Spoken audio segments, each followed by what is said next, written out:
This is my audience.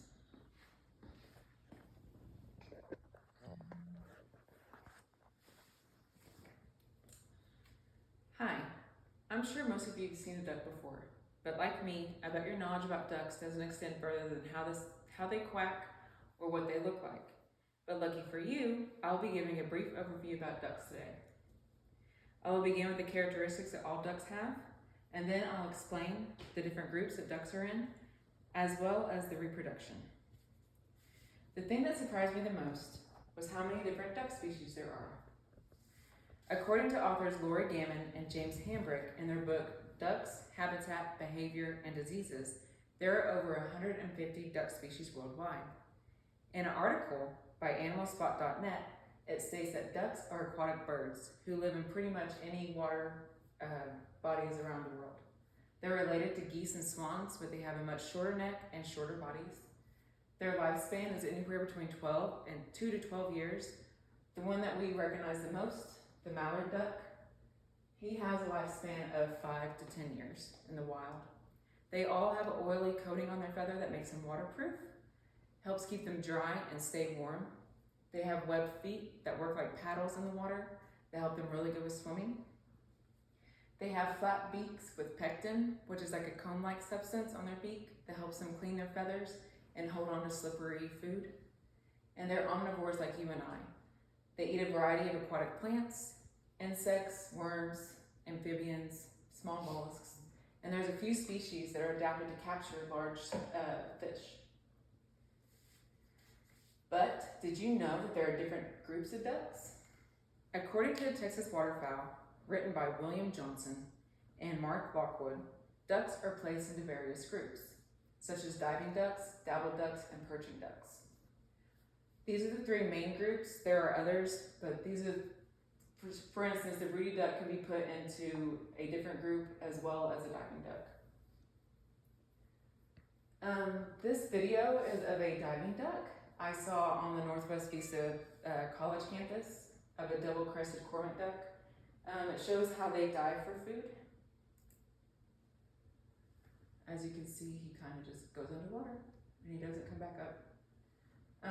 I was walking across the bridge and I thought that was really interesting because I've never seen a duck dive like that. And they come up with little bitty fish. According to Jim Colicky and Heather Shaw in their article in Ducks Unlimited, diving ducks dive for their food and they can dive up to 10 to 65 feet, but mostly they dive around 10 feet deep. They can remain underwater for a minute or more. They live in fresh and seawater, and they're really awkward on land because they're so good in the water. The next group is the dabbling duck. According to the author of the dabbling duck species, the dabbling duck is the most common type. That's the kind that you see on most ponds and at parks. They feed from the water surface and graze on land. Whenever they're getting their food underneath the water, they submerge the front part of their body and their bottoms are sticking up because they're trying to get as deep as they can to get their food. And the next species is the perching duck. According to a book by Paul Johnson, The North American Perching and Dabbling Ducks, he explains that the perching ducks sit high in trees. They live mostly in woody areas and they create nests in the cavity of trees. As you can see here, they have long talons on their feet, which helps them grab onto the branches when they're high in the trees. Lastly, I will go over the reproductive characteristics of ducks. According to animalspot.net, a hen is a female duck and a drake is a male duck. Ducks are monogamous for up to 1 year, which means they only have one partner, and species that stay sedentary are monogamous for longer than 1 year. They can be monogamous for many years. They mate once per year, usually in the spring and summer, or in the rainy seasons. Their eggs hatch in between 28 and 35 days after incubation. The mothers are in charge of the nests and taking care of the ducklings. When a duckling hatches, their eyes are already open, and they can leave the nest within hours of hatching because they don't rely on their mom for food very much. They eat the little small sprouts of grass and things like that.